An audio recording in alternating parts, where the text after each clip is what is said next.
Era uma vez um homem que não sabia histórias. Não tinha lido livros, visto filmes. Quando pequeno, seus pais não haviam lhe contado fábulas. O homem não era surdo, até ouvia músicas, mas não sabia as letras das canções. Digamos que ele tinha uma espécie de condição genética rara. As histórias para ele nada diziam. Ele era um tipo bastante literal. Não tinha sentido de humor, não entendia metáforas. Poesia para ele soava apenas como palavras fazendo barulho. Um romance ou as páginas amarelas para ele era a mesma coisa, um conjunto de nomes. Era um homem que não ria. As piadas para ele nunca tinham graça. Era um homem que não chorava ao ouvir o hino do seu país. Não seguia nenhuma religião, não votava em nenhum partido. Não sabia o que era pertencer a uma nação. Era um homem sem histórias e por isso sem história. Até que um dia tropeçou num livro. Não era um livro qualquer, era uma biografia, a biografia dele. O homem que não sabia histórias leu o livro da primeira à última linha. Com o coração aos saltos, finalmente percebeu uma narrativa. Emocionou-se com o relato, descobriu-se um personagem, sentiu-se importante ao constatar que era um protagonista. Ao fim da obra, o homem que não sabia histórias deixou de o ser e passou a ser outro, melhor, mais importante. Mudou até de nome e pediu para ser chamado daí em diante de Homo sapiens.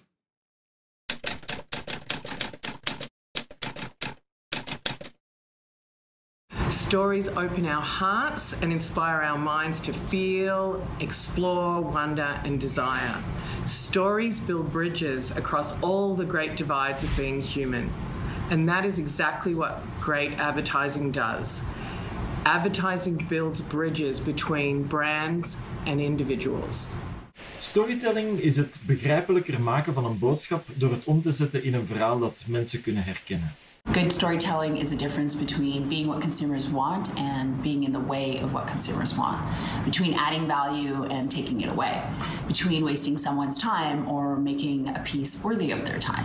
I think storytelling is about using words and pictures, actions, and imagination to help us understand abstract concepts. In the end, storytelling is here to help us understand who we are and where we fit in the world. Perception is 99% of the truth, so the stories we tell are very, very important. And I think brands can plug into that. It's kind of like when you're at a cocktail party and you meet someone interesting, the first 5 things they tell you about themselves, how they curate their experiences really tells you a lot about who they are. So for brands, yes, demos and product info matter, but what is the story that you're telling about yourself as a brand? Storytelling per me è l'arte di saper raccontare, senza essere superficiali, costruendo mondi, universi in cui il pubblico vorrebbe vivere. Em tempos pré-históricos, um homem colocou a mão no fogo e queimou-a. Contou essa experiência desenhando nas paredes de uma caverna. Esse desenho era uma história. Uma representação de algo, o fogo, que deveria ser temido. Esta é a utilidade da nossa necessidade da representação. Hansaplast Hearts zijn pleisters die je kan gebruiken als je kind emotioneel gekwetst is. Er horen ook verhaaltjes bij die je dan kan doornemen met je kind om alles een plaats te geven. Maar het mooiste aan de campagne vind ik nog het extra verhaal dat je als ouder een rol te spelen hebt in het helen van wondjes, fysieke en mentale. Global plaster brand Hansaplast markets a superior product. But to win the battle against private labels, they could no longer limit themselves to functional superiority. They also needed to emotionally bond with their main target, parents. To do so, we came up with a whole new product for the brand. Introducing Hearts. We all know how to fix little physical ones. But what about the other little ones? The emotional ones. Like losing a pacifier. Or being scared in the dark. Hearts is a new type of plaster, designed to help heal the 5 little main heartaches. Little losses, little growing pains, little fights, little fears, and little mistakes. Each heart comes with a story to stop the tears. Like the lion, to ease the growing pains with strength. Or the owl, to calm fear with wisdom. Et comme ça, t'es protégé. Avec le petit hibou. Et le monstre devient tout petit. The stories were developed with a child psychologist, allowing parents and children to strengthen the bonds and deal with the little heartaches. Johnny, il a perdu son doudou, comme toi. Et donc ça, c'est son histoire. Hearts was first introduced in Belgium. Hundreds of boxes were distributed as a free giveaway in supermarkets and online. The engagement of the parents was high and immediate. Because of that, Hearts will now also be rolled out in other countries. For Hansaplast Hearts, we really plan to go into the key markets where we are, where we have strong brand equity and where we can, with the heart, range, foster and protect that position. Hearts, a whole new product in a long-term mission to add emotional value to the brand.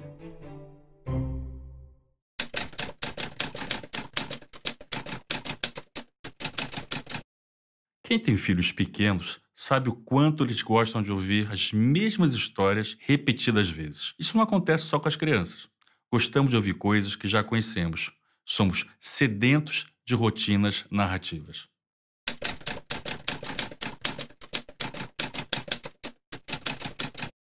Não há dúvida que o mundo mudou muito nas últimas décadas. Com a internet e as redes sociais, as nossas relações com as histórias também mudaram.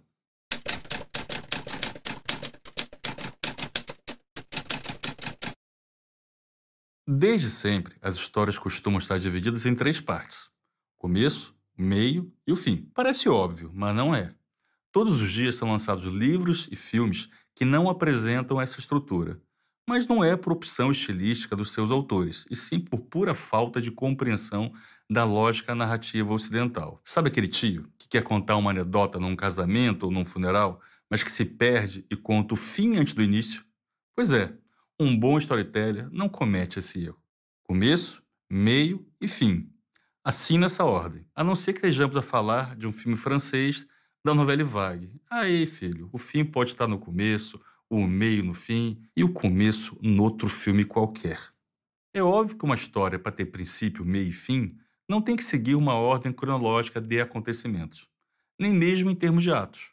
É comum no cinema, na literatura, no teatro e principalmente na publicidade que alguns atos estejam subentendidos. Vamos ver agora um comercial que é, no fundo, um filme de suspense, que fala sobre uma procura. Ele é baseado na supressão do primeiro ato. Ou seja, nós, como público, não sabemos nem o motivo nem o objeto da procura. Sabemos apenas que a nossa protagonista precisa encontrar algo ou alguém. Intuitivamente, percebemos que, ao acontecer esse encontro, a história terá de acabar.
No filme que vimos, também é bem claro um dos fundamentos da narrativa publicitária clássica. O produto, o serviço, a marca, aparecem como um herói, ou a fada madrinha, ou a poção mágica que irá resolver os problemas. Ou seja, inclua Hans Christian Andersen na sua lista de publicitários de referência. É claro que podemos ter finais em aberto ou finais infelizes, finais que os protagonistas não encontram o que tanto procuram, mas são variantes possíveis da mesma estrutura. São quebras das regras principais. Vamos ver uma estrutura narrativa mais simples, mas ao mesmo tempo muito sofisticada? Comédia. Como fazer as pessoas rirem de alguma coisa. Introducing the Baby Stroller Test Ride by Contours. The problem with shopping for strollers is that babies can't talk to tell you what they like. How are the ergonomics in the stroller? And an adult certainly can't fit into a baby stroller. Feels like a smooth ride, but that's all speculation, right? You don't know because you're not the baby. I know. You're not a baby in a stroller. Right.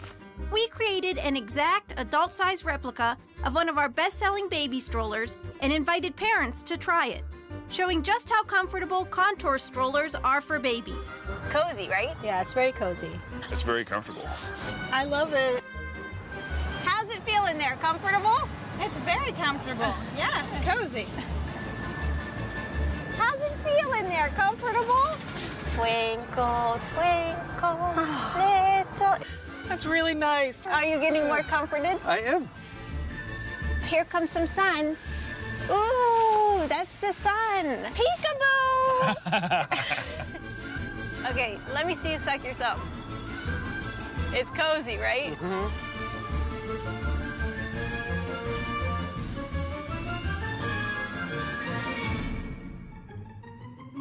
The Baby Stroller Test Ride by Contours. Proves what babies have known all along, but just couldn't say.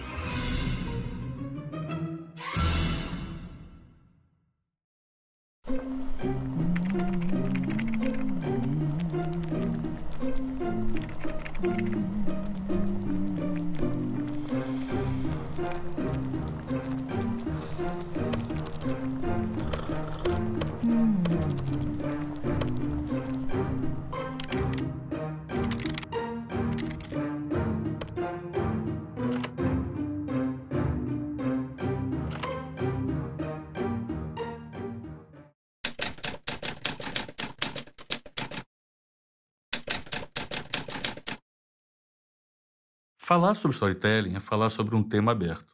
Não há uma teoria única. A coisa pode ser abordada por diversos pontos de vista. O ideal seria, a partir de agora, que você continuasse a estudar por conta própria. Para ajudar, vamos indicar alguns livros fundamentais. The Storytelling Animal. Statisticians believe they could get a monkey to type Hamlet if they could only convince one to randomly thwack a typewriter for a long, long time. But a monkey already wrote Hamlet. Or at least a great ape did. And long before any of these apes thought of writing Hamlet or Harlequins or Harry Potter stories, they thronged around hearthfires, trading wild lies about brave tricksters and young lovers, selfless heroes and shrewd hunters, sad chiefs and wise crones, the origin of the sun and the stars, the nature of gods and spirits, and all the rest of it.